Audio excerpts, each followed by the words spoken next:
I'm the Deputy Chief of Mission at the United States Embassy in London, and I have the distinct pleasure and privilege of introducing tonight's speaker. There is an enormous amount that I could say about Lord Soames, but I'm also aware that there is nothing worse than the intro becoming a speech unto itself. So out of respect for Lord Soames, I will be mercifully brief. A military man, an MP for 36 years, a minister for 7 years, first with the Department of Agriculture, then the Ministry of Defense, then as Shadow Defense Secretary. And in between that public service, he still found time to be a stockbroker, a Lloyd's broker, and a defense contractor. Anyone who's won 9 elections and considers himself a personal friend of the king must be a popular man indeed. And anyone who has spent time working in the United States Senate and survived the experience must be a resilient man indeed. That last point in particular is a testament to the special relationships that Lord Soames helped to grow and to foster over many years of public service. A relationship that I'm proud to represent today, that his grandfather, Winston Churchill, pioneered and strengthened over the course of his own life of service. Sir Winston's legacy looms large over political life on both sides of the Atlantic. And it's a legacy Lord Soames has worked hard to preserve, to promote, and to burnish around the world. We need those values and that vision today, perhaps more than ever. So without further ado, please join me in welcoming our speaker this evening, the Right Honourable Lord Soames. I'm not quite sure, Matthew, what I should describe you as, but you are the Deputy Ambassador. That'll work. That'll do fine. Thank you very much. You're very kind. And to the Dean, on behalf of all of us, thank you so much for arranging this absolutely spectacular evening.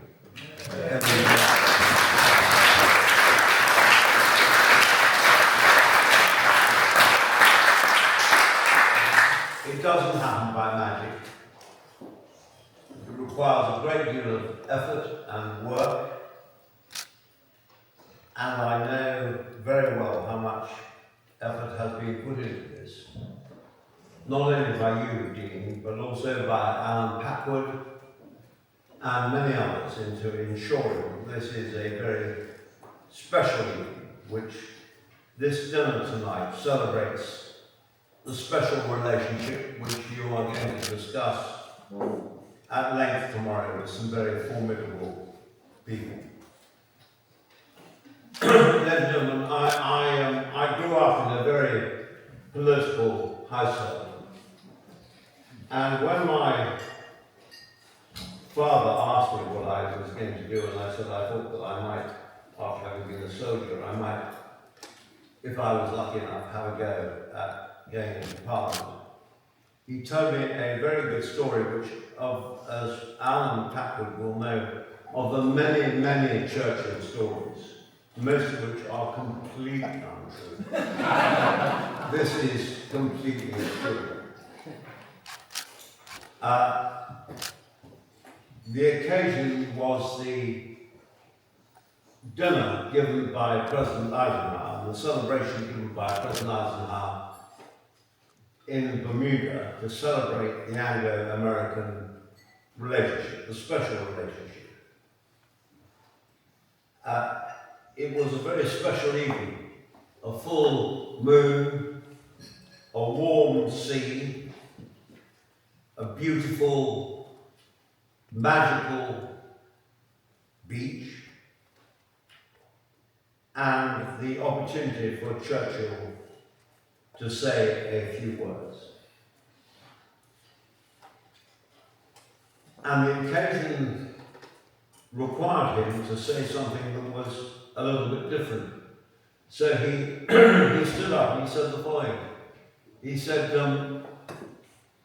Mr. President, that was to President Eisenhower, I want to thank you for this wonderful occasion, for this marvellous opportunity to celebrate the Anglo-American relationship. And I want to say that without the perfect support that we have received from the Americans over the years, we would never have won the war, and that was certainly true. All of us together. The Americans had selected an American senator, 94 years old. I know one of those, I worked for him for a bit. Sharp as a razor, well known for his ability to speak on any subject, but nevertheless for at least an hour. And I came into the Globe office and said, well, when we've got Churchill at dinner, he said, you must propose yourself, but you may speak for no longer than 10 minutes. So the great evening arose, and as I said, the Princess Elizabeth Eton Bermuda, warm sea, coral beach, too much wine, too much brandy, too much American loving.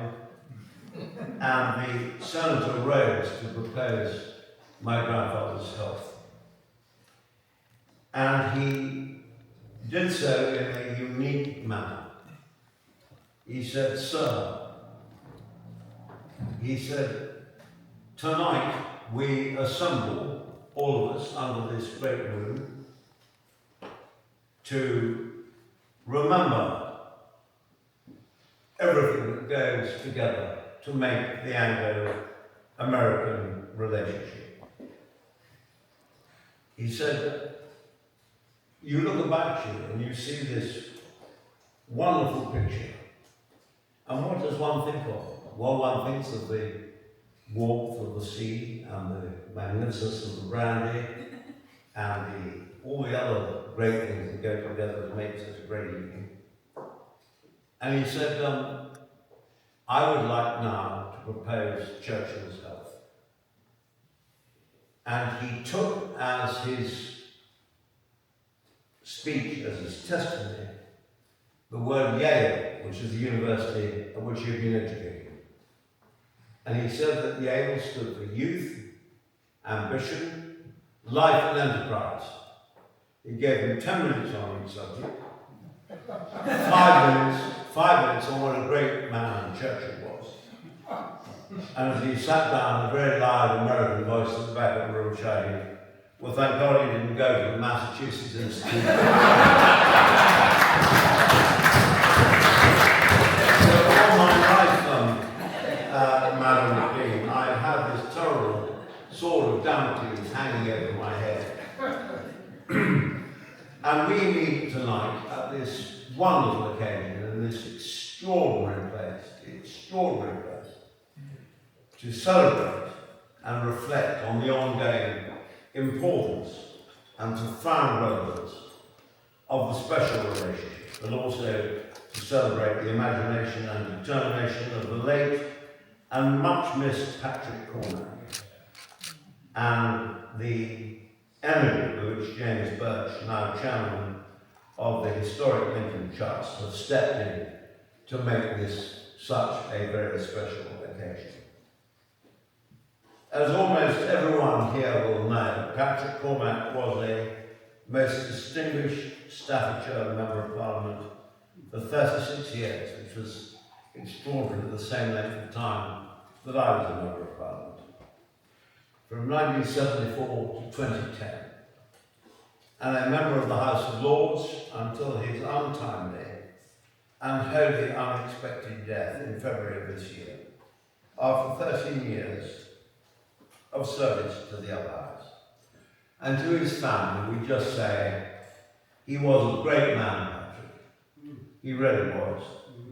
And what we are doing tonight is to celebrate him, his life, his work, and everything he did, which was so brilliantly laid out by the Dean. His interests were exceptionally various, including the arts, the church, the constitution, if we had one, the reform of the House of Lords, and most especially Lincoln Cathedral. And he was in particular an immensely energetic, loyal and imaginative trustee of the Winston Churchill Memorial Trust for 10 years, from 1983 to 1993,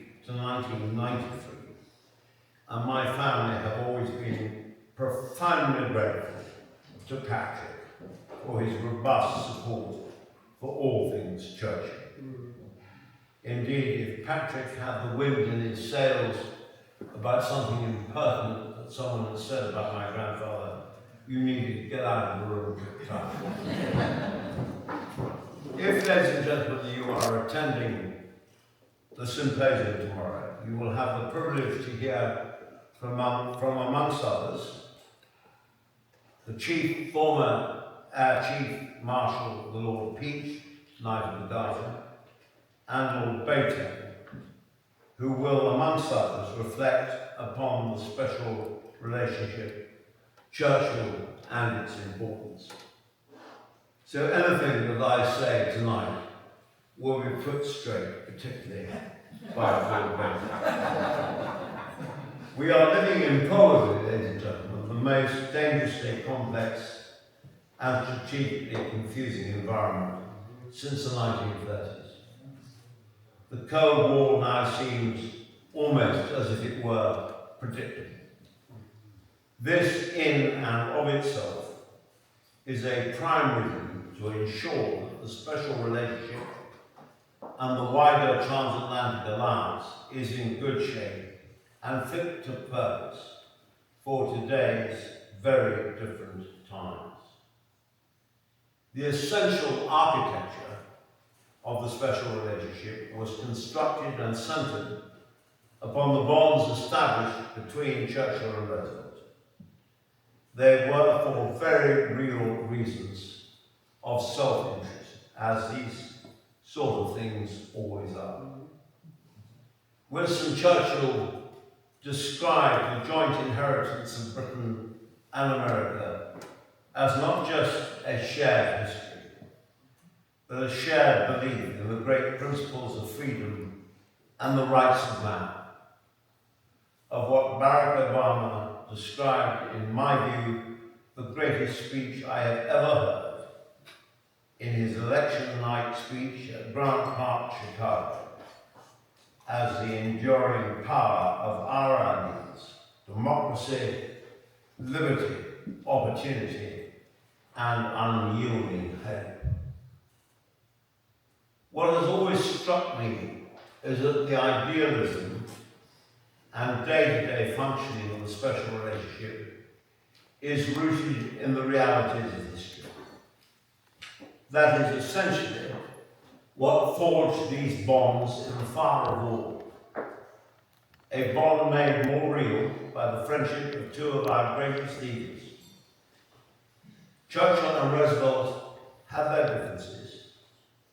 They were keen observers of each other's blind spots and shortcomings, if not always their own. And they were hard-headed about their ability to essentially remake the world. But my lords, ladies and gentlemen, be under no illusion, no misunderstanding. What joined the fates of these two men at that astonishing moment in history was not simply a shared interest in victory on the battlefield. It was a shared belief in the ultimate triumph of human freedom and human dignity.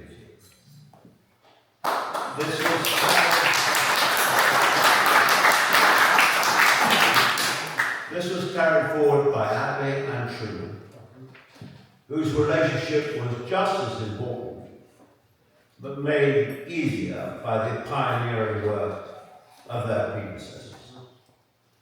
The fact is that nations conduct their international policies to promote and protect their own interests. But the stark lesson of history is that competition between nations along the 19th century model only produces war and economic dislocation. And when we consider the nature of the special relationship, we should remind ourselves that history is full of alliances which meet a particular need at a particular time and are often dissolved as soon as the need is gone. Britain's history is rich, as one would expect, in such alliances. Britain has, in its long history, fought against the Spanish and with the Spanish, against the Dutch and with the Dutch, against the Germans and alongside the Germans. Indeed, our kings came from Hanover, and Wellington fought alongside the Prussians against Napoleon. And perhaps this underscores how history often makes the strange bedfellows. Unlikely people who are thrown into situations not of their choosing, but as circumstances dictate. Alliances, however, only mature into an enduring relationship through a much wider and deeper process than mere geopolitical calculations. Insofar as the forging of the special relationships in the early days of the Second World War, I hope I may be allowed a measure of personal pride when I reflect on the qualities of statesmanship which Churchill brought to his side of the creation of this profoundly important relationship. Winston Churchill possessed many attributes which made him the right person to reach across the Atlantic in 1940 to Franklin Delano Roosevelt. He was a great student of history, and his intuitive grasp of the importance of this relationship at this moment in our two countries' history was informed by his study of great events and of the men who shaped them. He once said, "The further back in history you go, the better will be your understanding of the present." A very pressing thought for our time. Churchill was, of course, a politician to his fingertips, and having travelled widely and extensively in the United States, having first visited America in 1895, he well understood the forces that would be acting on Roosevelt's side of the relationship.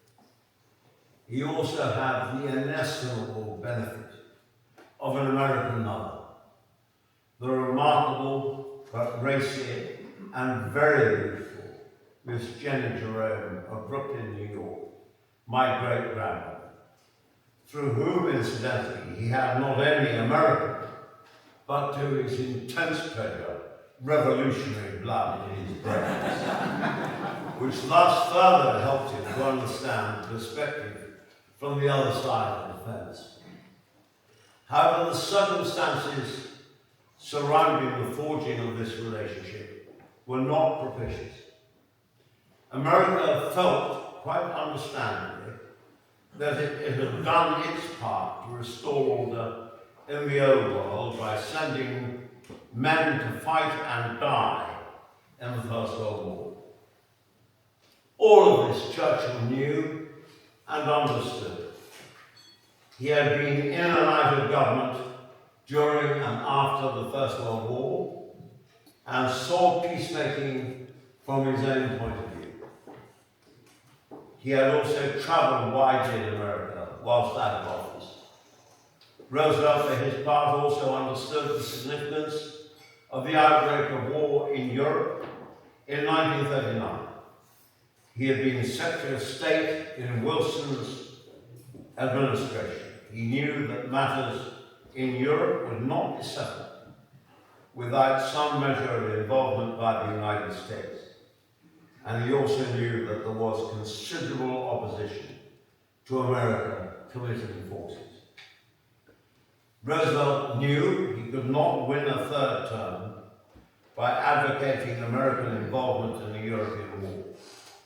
Instead, he sought out every avenue short of warlike activity to render assistance. This might have soured the fledgling alliance, but for the efforts made by both statesmen to ensure that it did not. A study of the 1940s shows us that no alliance and no institution, however noble its origins, can prosper without overcoming the tendencies of human nature and national pride. A proud imperial and colonial power, Great Britain, had to come to terms with its new status as a lesser power. Churchill knew this. The isolationist republic had to step up to its responsibilities and assume a world leadership role. Roosevelt knew this. The foundation of the landscape of the post-1945 world was shaped largely by the relationship of these two statesmen who truly understood each other and knew what they could ask of each other and of what they could ask of their enemy.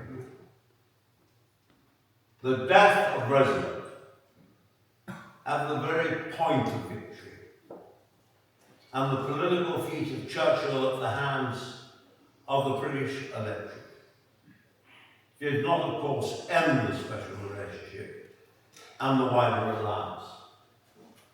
The job was not yet complete, and fresh events posed new challenges. America, for its part, had learned the lesson of the post-First World War period and decided wisely to continue its involvement in the restoration of Europe. Wise, experienced Americans saw that it was not only the political instability which would result from hunger and economic ruin, but also the rise of an aggressive Soviet communism, fully bent on expansionism if possible. The relationship forged across the Atlantic by the shared need to defend democracy against fascism now became an alliance united once more in the face of a different threat. We tend to speak now of the Cold War as a long series of lesser incidents, but we forget that it began with a series of potentially explosive events. The Berlin blockade and the Korean War propelled the Allies into a new manner of urgent cooperation. Under Clement Attlee and Harry S. Truman, the successors to Churchill and Roosevelt, the practice of cooperation and coordination developed during the period from 41 to 45 by their various military, diplomatic and governmental agencies was continued. It was based on a shared need and on shared values. This new alliance became normalized into the Atlantic Alliance of 1949, which gave birth to the North Atlantic Treaty Organization, the most successful, effective, and enduring military alliance in history. There was then a golden page in this special relationship. Here again we see two different characters shaping the future of a relationship.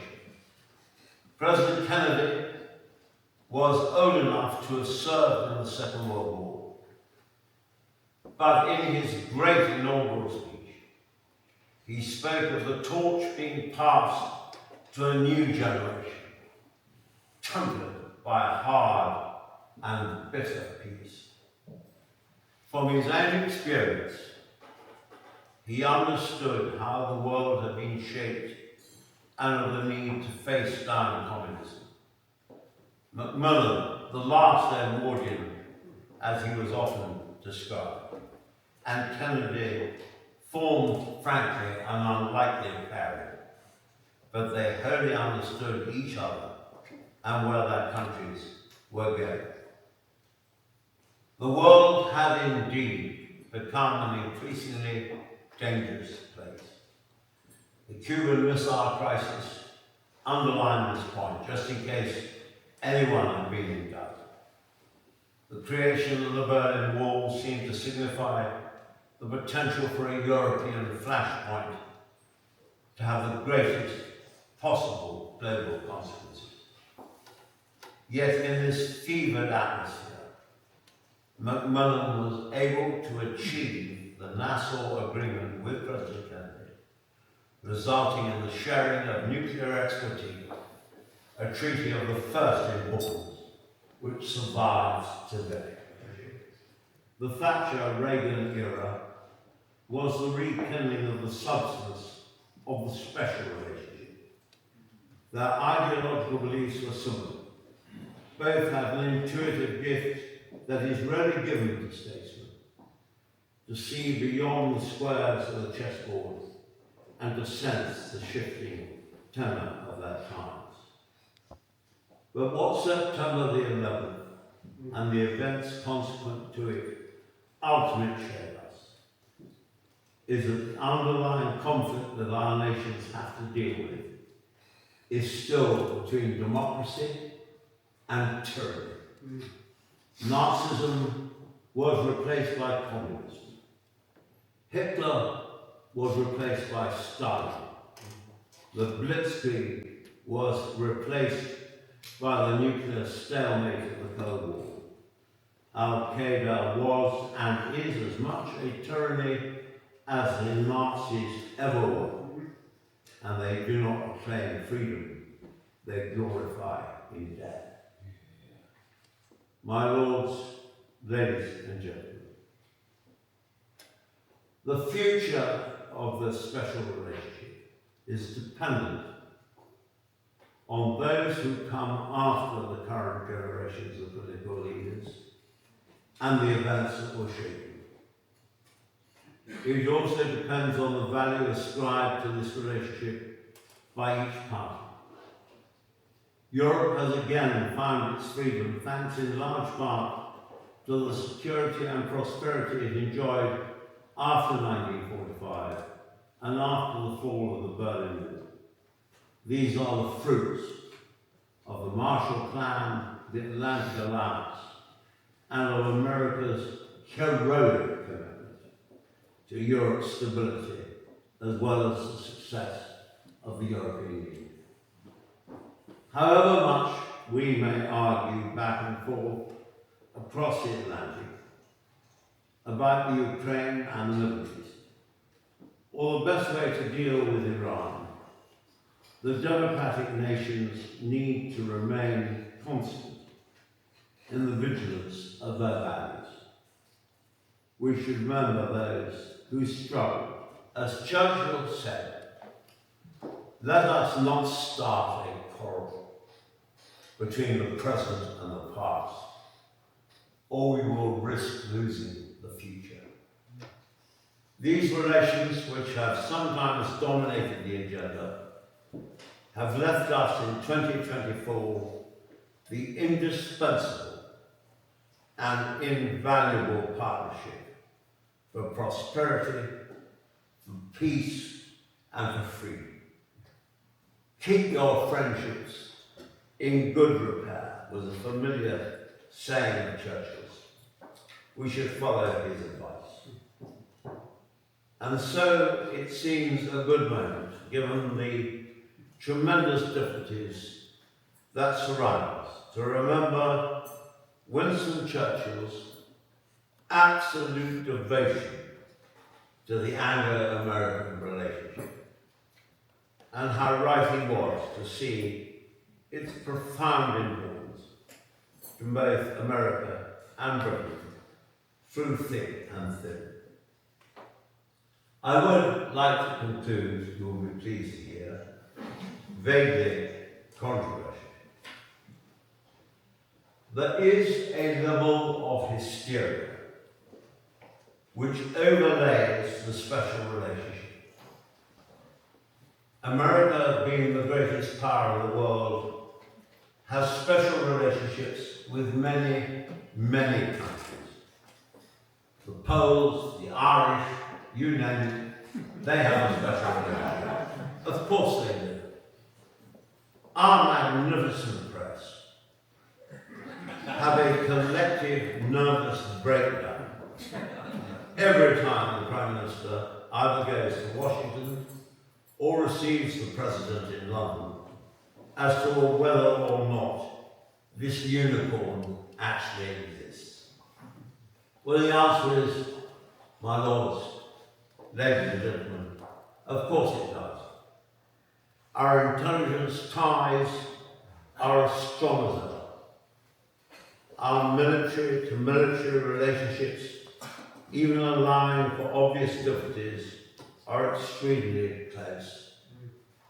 Trade and investment stand at the very core of the relationship, and so do daily individual contacts at all levels and in all fields between Britons and Americans.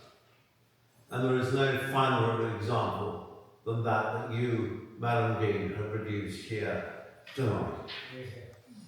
So let's not deceive ourselves. There are and always have been some great difficulties.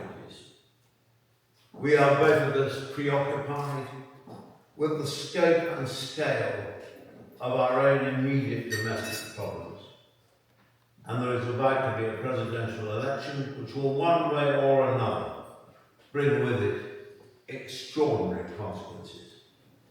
Of the special relationship was personally for me, age 16, to hear the battle hymn of the Republic sung at my grandfather's funeral. And of course, since then, we have continued to work very closely together on all the great issues, generally and usefully speaking, pretty much successfully. As Churchill so wisely said, as I've already said, keep your relationships in good repair. We must.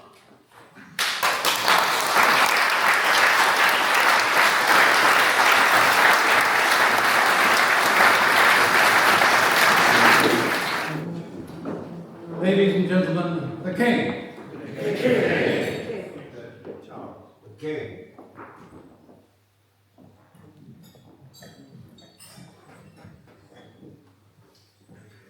Ladies and gentlemen, the President.